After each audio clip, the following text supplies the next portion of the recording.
สบายดีเนาะมื้อนี้มาเจอกับเบาเหนือพาชวนเนาะมื้อนี้มาต้มปลาหยังก็บ่ฮู้อยู่ว่าสำเหนือนี่ยันบ่มีดอก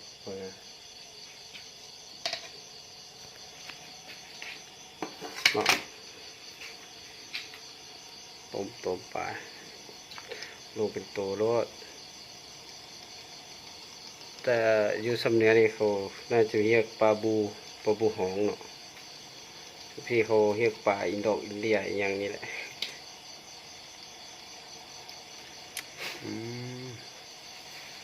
จวดโดดมื้อนี้นะมีกบพร้อมเนาะตัวใหญ่ๆโดดลง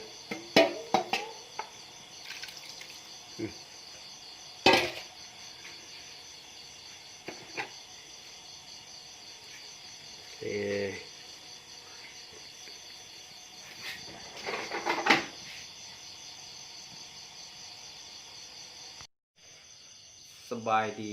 แค่ป้อมเนาะมื้อนี้สิมากินต้มปลามีไข่พร้อมเนาะพี่น้องมีไข่ปลาเขาซื้อน้ำเขามาติดไตเนาะโลนึง80,000 กีบเนาะเพราะว่าเป็นเงินบาทก็ประมาณ200ปลายเนาะมากินเป้าน้ำกันเนาะภาษาสำเนียงเขาเรียกกินเป้านะแต่ว่าอยู่เวียงจันทร์เขาเรียกกินข้าวแรงเนาะมาจวดต้มใส่ผักอยู่สำเนียงเขาเรียกส้มปอนเนาะอยู่พี่เขาเรียกส้มปอยอยู่เวียงจันทร์เรียกส้มปอยเนาะมาเลยพี่น้อง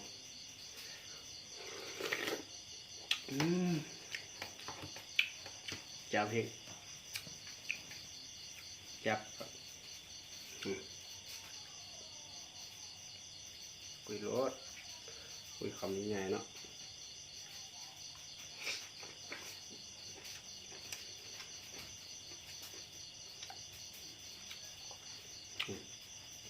มีกบผมเราพี่น้องกินอยู่แบบบ้านๆเนาะ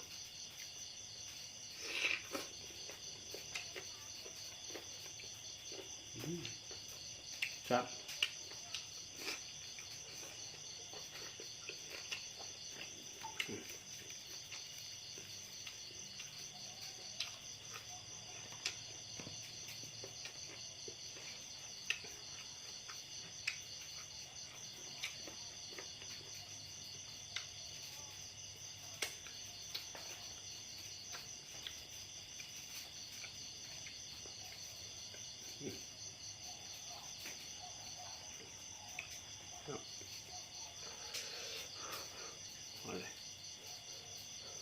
ไข่เนาะไข่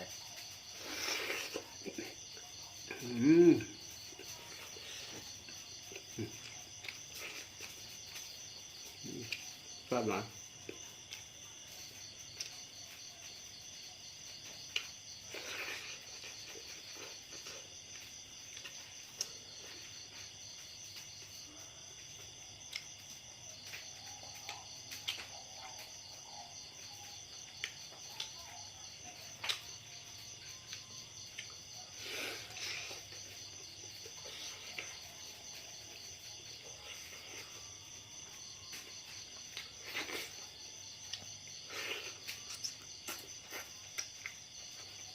ไม่มีญาติเนาะใส่มือเลยเนาะ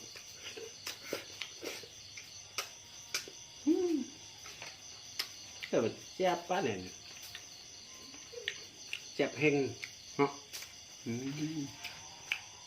จับแต่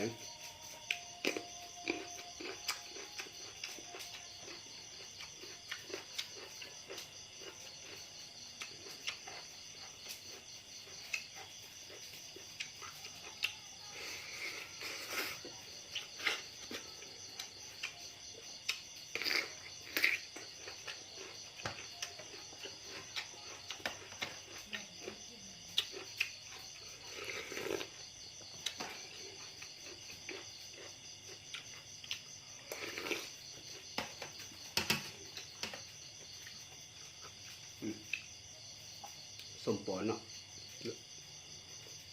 ตาเฟอยังไม่ได้กินเอาไปต้มกินรอมึงเนาะแซ่บจับแซ่บแปลว่าจับเนาะสากันนะจะเห็ดพร้อม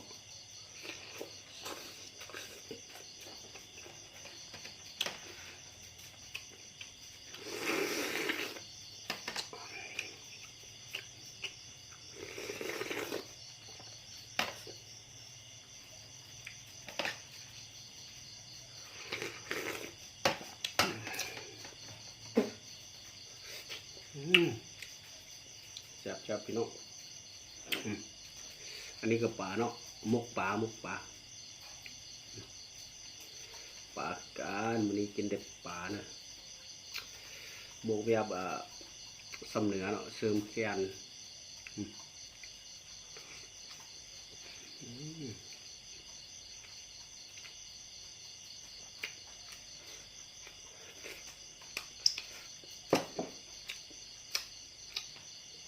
แม่ค่อยเฮ็ดเนาะฝีมือแม่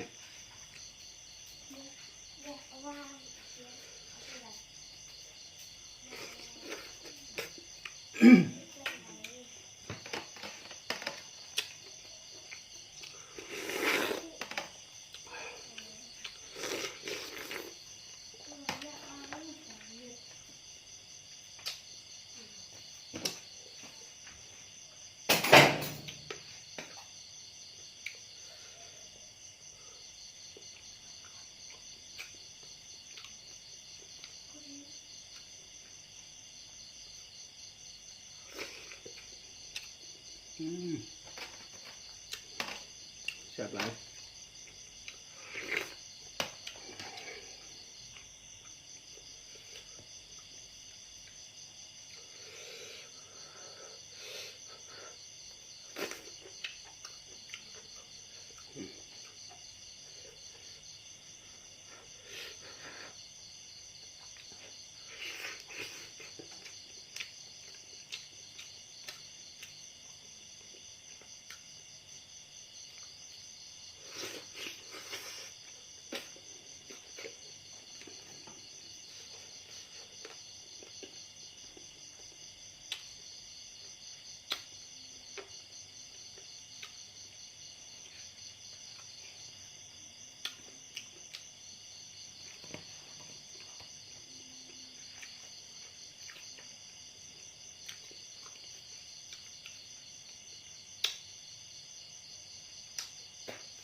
กุ้ยบกปลาฝีมือแม่อีกนะ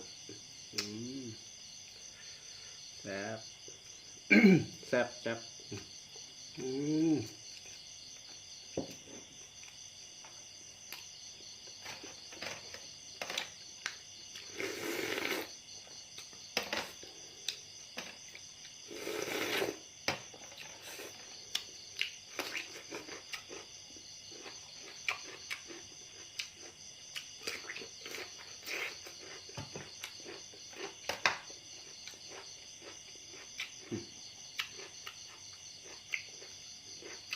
กบนั่นเนาะใส่กบนั่น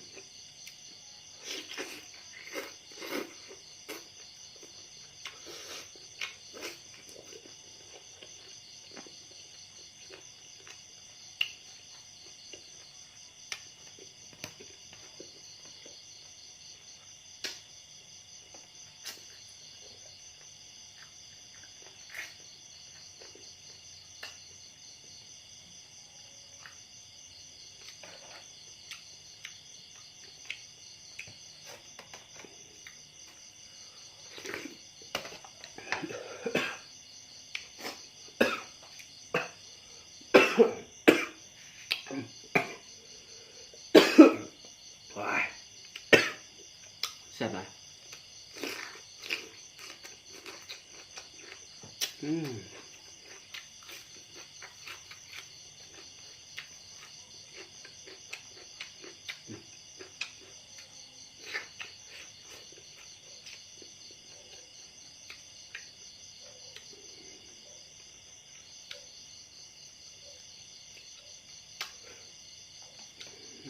ไก่ผมเนาะ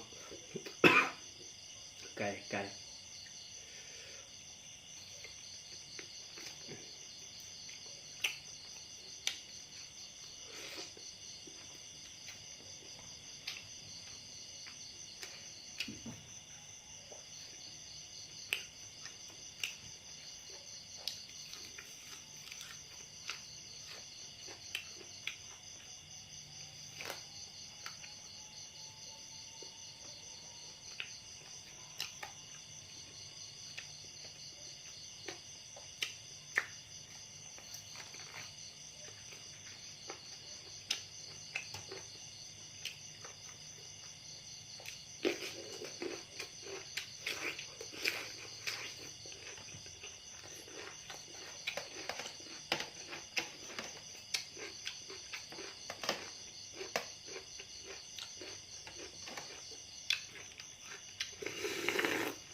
มันเปิ้ลหวาน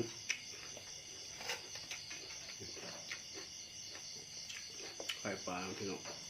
ไข่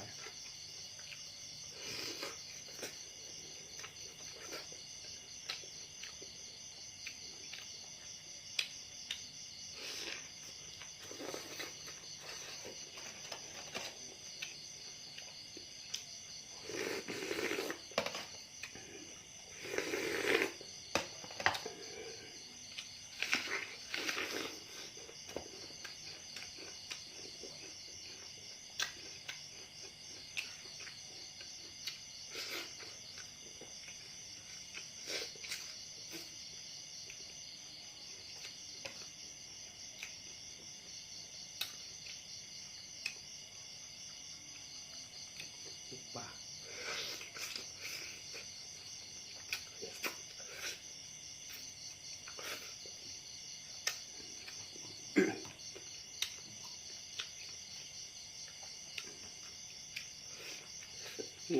แซ่บหลายปาน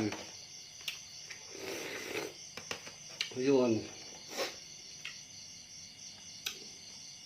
อยู่ซ้ำเนื้อน่าจะแม่นเรียกปลาบูหองเนาะเบิ่งหัวมันหัวน้อยก็มี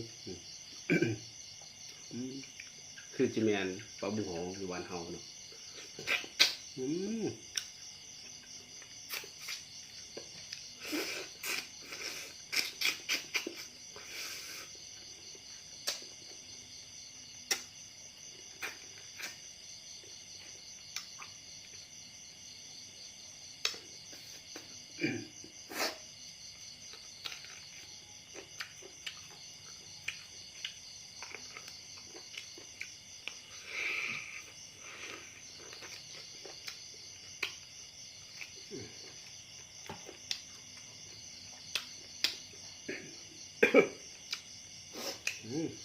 แซ่บหลาย